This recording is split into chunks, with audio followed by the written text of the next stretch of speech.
पुण्यापासून अवघ्या 50 किलोमीटर अंतरावर असलेली जेजुरी वर्षभर भंडाराच्या सोनेरी रंगात न्हाऊन निघते। येळकोट येळकोट जय मल्हारचा गजर आणि घोड्यावर स्वार झालेल्या युद्धदेवतेची प्रतिमा ही आपल्या सर्वांच्या परिचयाची जेजुरी आहे। परंतु या लोकदैवताचे सर्वात मोठं वैशिष्ट्य म्हणजे याने महाराष्ट्रातील सर्व जाती जमातीसोबत काही मुस्लिम समुदायांनाही आपल्या श्रद्धा विश्वास सामावून घेतलंय। अनेक मुस्लिम परंपरांमध्ये खंडोबाला मल्लू खान, मल्लू पठाण किंवा अजमत खान या नावांनी संबोधलं जातं।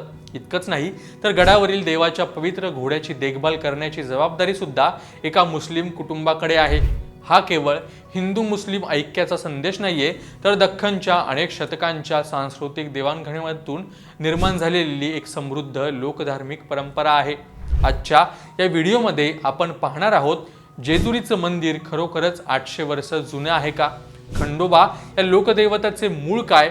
मुस्लिम समाज खंडोबाला मल्लू खान का म्हणतो? आणि औरंगजेब तसेच पोर्तुगीज घंटांशी जोडलेल्या कथांमधील ऐतिहासिक सत्य काय आहे?